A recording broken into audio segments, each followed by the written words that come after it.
it's not because the universe is going, $4, I can get you that. I can get you a pack of gum and a can of Coca-Cola, but I can't get you a $4 million house. Like, the universe doesn't care. It's all the same to the universe. It's just energy.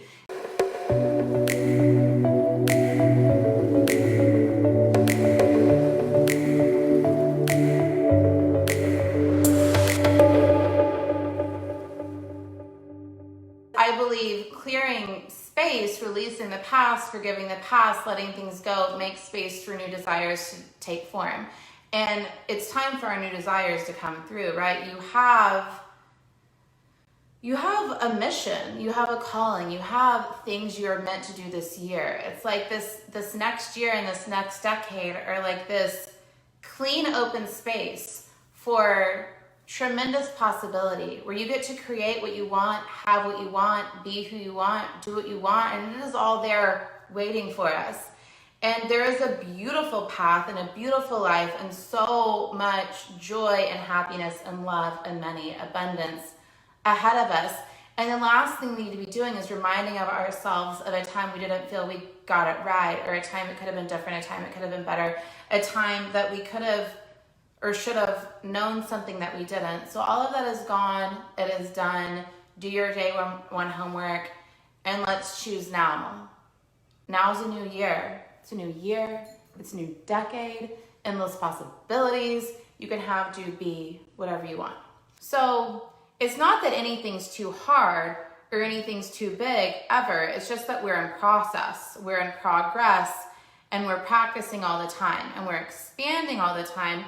And we're able to hold the space for larger amounts of money, more obvious fame, greater love, and even more energized, hot and fit body, like whatever the thing is. We're able to expand into our belief that we can have it, and we can hold it, and we can be it all the time. But when A Course in Miracles says there's no order in the difficulty of miracles, it's not because the universe is going, $4, I can get you that. I can get you a pack of gum and a can of Coca-Cola, but I can't get you a $4 million house. Like, the universe doesn't fucking care. It's all the same to the universe. It's just energy. It's just what you believe you can have and what you've allowed yourself to practice holding. You know what I mean? So I think that's why, someone will manifest like a lottery winning and then be poor shortly after. They never really practiced holding money. They never really practiced having money. They never really got comfortable with money. They didn't know the first thing about their taxes or investments. They didn't know how to hold it. So I think I have great, great trust in myself and how I handle money, because I've been handling it as it's grown and as it's gotten bigger, and I know I can do it. You know what I mean? And many, many, many times, even still today, I have to stop when I'm holding space for more money. I have to stop and go, no, I do know what to do with it. I can handle it, and anything I don't know yet, I'll get support around, and it's safe to have more. You know what I mean? Because I think that's the thing. I was listening to someone talk about body beliefs earlier today, and they were saying the biggest fear is you create your perfect body, and then you don't know how to maintain it. And I think it's the same with money. We think, okay, well, I'll have my $10 or $20 or $50,000 a month, but can I maintain it? Well, you can. Because it's just a vibration, and once you hit that vibration once, you can hit it again. You just continue to hold the vibe. Does that make sense? So what do you want? So, I've said it before, and I'll probably say it again a million times in my life, but if nothing were wrong, and no one would be mad at you, and you couldn't fuck it up, and nothing bad would happen if you got it, and you'd be guaranteed to get the thing, what would you want? What would you let yourself want? So when we're looking at this year, what is the amount of money you actually want? And not to be, how do I explain how money feels to me? There's been years where I got very married to the amount of money. Like, I had to have it, I had to earn it, I had to make it. And that was like one thing.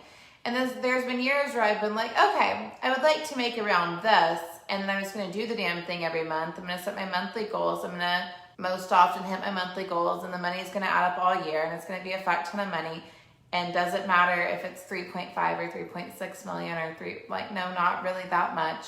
And so I have a goal, and I care, and I want it, but there's some like holding on loosely vibes. There's some like, I've decided, but I'm unattached. You know what I mean? I want it, but it's not that big of a deal if it happens differently than I thought it might, or if it, you know what I mean? Because there's some things in life where, I'm sure you know what I mean. There's some things in life where it matters. Like you need it and you have to have it, and there's a reason you need it and you have to have it.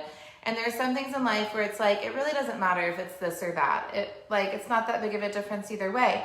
And the things where I don't care that much, the results I get are in line with not caring that much. I might get this, I might get that, whatever.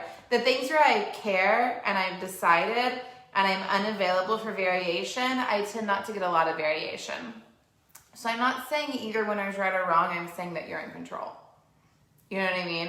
Like, you know what I mean? There's things in life where you are just unavailable for it not being a certain way, and you can't even imagine it not being a certain way. Like, someone said to me the other day, I only sold X number of spots in my course, but I'm okay with that.